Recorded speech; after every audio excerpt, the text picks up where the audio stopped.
How French Women Don't Get Fat, Part 2. So a few months ago, I made a video on how French women don't get fat, and that video kind of blew up. So thank you so much, by the way, for watching it, for subscribing, for commenting. It really means so much. So I thought I would give you what you wanted and make a part 2 to this video. In this video on why French women don't get fat, I'm going to be covering two main things. I'm going to be covering the genetics. Does genetics play a role in the reason why they don't get fat? And if so, how you can use that to your advantage. And number 2 is kind of the main general reason why I think that French women don't get fat. And I'm gonna give you tips on how you can apply that to your way of life, of course. But before I start, I'm going to do the usual disclaimer that this, of course, does not apply to every single French woman. And similarly, there are women from other nationalities who do all of these things. So I know I have to say this because in the comments last time, I had people tell me that they were French and did not do this, or that they were American and did this. So it's just the general population. I'm basing myself off of people I've seen around me, of myself, my family, lots of people. But obviously what I'm going to say does not apply to every single French person. Also, this video is in no way encouraged to make you lose weight if you do not want to. This is just for people who are curious and who may want to apply a few of these habits to their own life. It's not like I'm not promoting weight loss. Please watch all of my other videos on my channel and you will see that that is not what I am about at all. Are French women thin because of their genetics? So let's talk about the genetics issue in regards to weight. Yes, genetics do play a role in your body weight. They influence your weight, they influence your fat percentage, they influence how that fat is distributed in your body, they influence your set point, they influence your metabolism, your ability to build muscle. Certain genes can also cause people to be resistant to leptin, and leptin is the fullness hormone. So if people are resistant to leptin, then they never feel full, so they tend to eat more and so to gain weight. And studies on identical twins also show that genetics also play a role in the variation of BMI. So basically, there's no denying that your genetic lottery can be in your favor or not in regards to weight. But that does not mean that environmental factors do not affect your weight and that they aren't important, because they are. And it's important to note that the changes that you're able to make in your diet, in your lifestyle, and your general way of eating, well, they can affect your weight, but they can also be genetically transmitted and passed down to future generations. Eating habits are also passed down from generation to generation. So French children who have grown up eating lots of fruit and vegetables and eating healthy, balanced meals are, of course, more likely to continue on these healthy eating patterns into adulthood and then to pass them on to their own children, etc. But eating habits can be changed, and you can be the one that breaks the cycle of bad eating habits and develops healthy eating habits that you then pass down to your children, grandchildren, etc. And now the whole generation has healthy eating habits thanks to you. So here's what you should remember on the genetic component of being fat or overweight. Some people have certain predispositions for being overweight.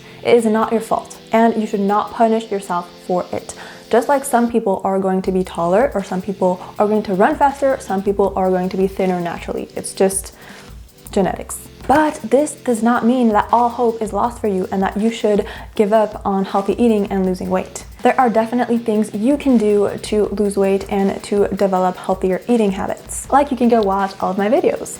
After this one, of course. What I'm trying to say is you should acknowledge that you may have a predisposition to being overweight, and so you shouldn't punish yourself for it, but you should not use it as an excuse to just eat whatever you want and not care about your health. And as for French people, even if we've seen that genetics do play a role, not all French people have the same genetics, of course, and we come from multiple different horizons, so genetics is not the main factor to why French women don't get fat. Okay, now that the genetic issue has been addressed, here is the main reason, the main general reason why I think that French women don't get fat. And that is because they do everything in moderation. So basically, French women just do whatever they want without really restricting in many areas of their lives, but they just do so in moderation, and they believe that less is more. Now you might be thinking, well, okay, this is nothing new, like But let me show you how they apply this to a lot of things in their daily lives, how you can too, and how it helps them stay thin. First, we're going to discuss how they apply this moderation principle to their diet and way of eating and their general relationship with food. The first thing we're going to address is portion sizes. So in my last video, I talked about the fact that portion sizes were generally huge in America, and that once you get used to eating really big portion sizes, then it's pretty difficult to feel satisfied with a regular portion size. But another thing that I've actually seen in America are portion sizes that are excessively small. A lot of Americans deal with the all or nothing mentality, and I made a video about that here, meaning that they either eat like a ton of calories or like nothing. And I've seen so many people eat meals that they think are healthy, but actually they're just eating a few leaves of lettuce and like one tomato, and you know, that's not healthy. Even on YouTube, like I've seen so many people do these calorie challenges where they eat like a 2,000 calorie donut, and then they eat like 10,000 calories in one day. Then I've seen other people who have like one salad and one coffee, and that's it. That's all they eat for the day. I also see people eat like a huge meal on one day and then eat tiny portions the next day because they feel like they have to compensate for it. That is something that French people do not do. They usually eat everything in moderation. They won't really have like huge episodes where they eat tons of food and then episodes where they don't eat any food to compensate. They just kind of eat always the same amount of food. Of course, there are some variations, but in France, there isn't really this notion of cheat meal. Sure, there are meals where they eat a little bit more, like for special occasions, like on Christmas, we all overeat, let's not kid ourselves. But they don't like call it a cheat meal. They don't like obsess over it, and they just eat it, enjoy it, and then they go back to eating their regular sized meals and portions the next day. Another important thing in France is that nothing is really off limits. Most French women and French people in general have no off limits foods. There's no foods that they absolutely restrict and that they're like not allowed to have under any circumstance. They aren't scared of carbs like a lot of American people, and they can have a hearty meal or a nice pastry without like giving it a second thought. Let's look at two different scenarios. Scenario one, with a French woman who has an extra cupcake or brownie or whatever she wants that was not planned in her meal. She just eats it, enjoys it, and then moves on with her day. And then comes dinner, and she notices that she's a little bit less hungry because she had that big snack, so she eats a little bit of a lighter dinner. But she still has a healthy, balanced dinner, and then she does not give her dessert a second thought, and the next day rolls around and she just eats totally normally.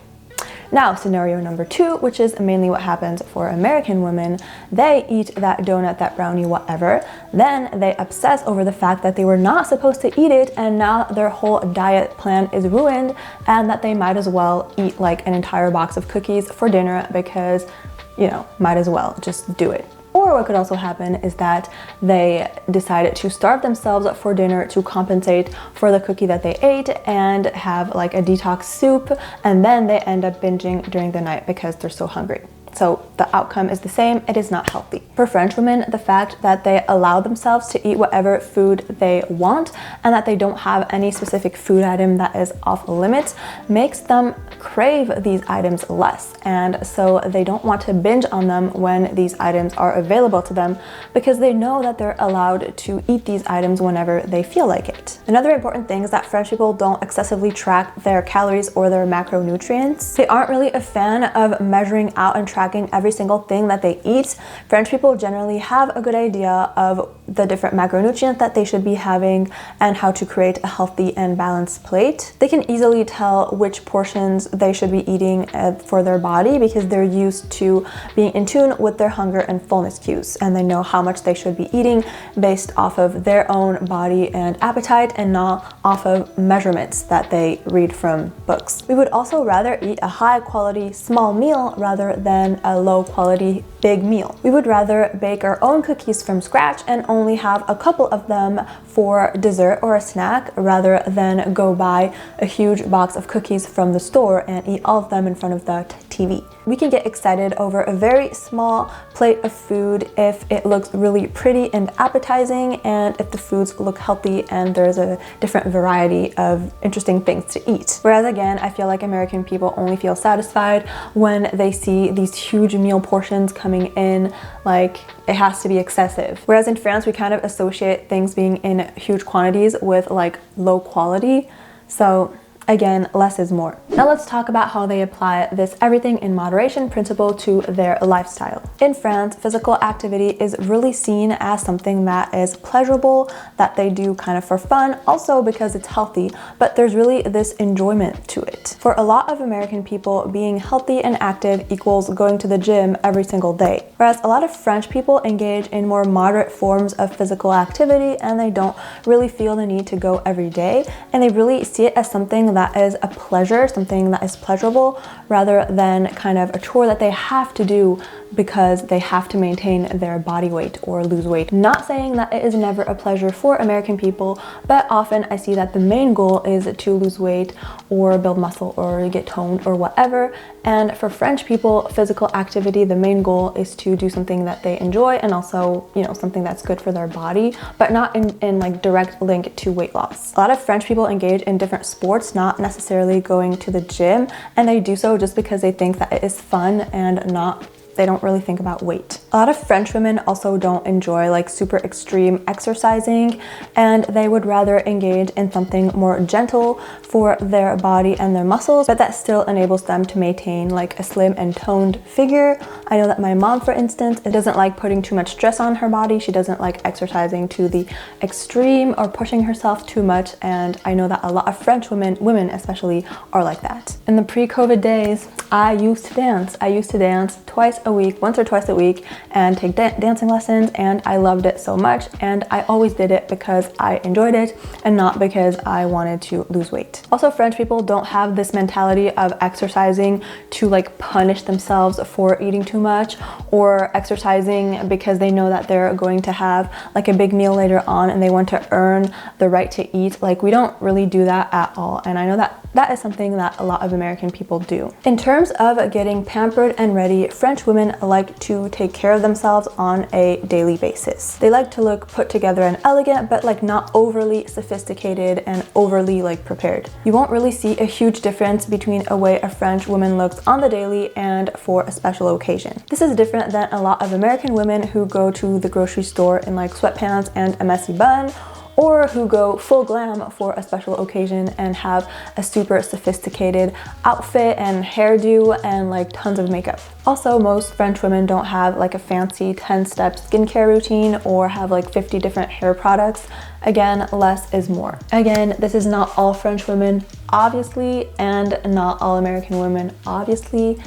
And there is nothing wrong with doing any of this. There's nothing wrong with going to the store in sweatpants. There's nothing wrong with being full glam if you feel like it. There's nothing wrong with having 60 different products for your hair.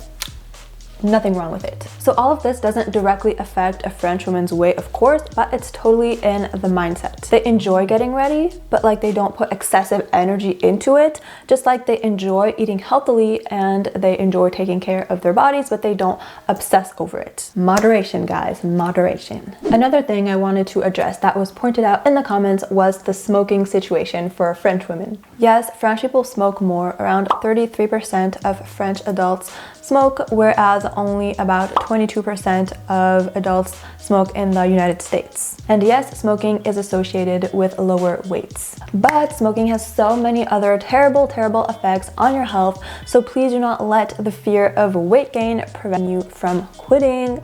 And even worse, please do not start smoking because you hope that it will make you lose weight. A lot of French people smoke, yes, but I have not met one person who started to smoke because they wanted to lose weight. And I have met a lot of people who have stopped smoking and did not gain weight, and a lot of people who have never smoked and are all very thin and healthy. And obviously there are also a lot of people who are overweight and who smoke, so please do not equate smoking to automatic thinness. Your main goal should always be trying to better your health, and if that comes along with weight loss, then great, but it should be secondary. Focus on your health, and if you focus on your health, then obviously you should not smoke. So I hope that this video was helpful. I hope that you learned a thing or two, and thank you so much for watching it. If you enjoyed it, don't forget to like it and subscribe, and see you on my next one. Bye.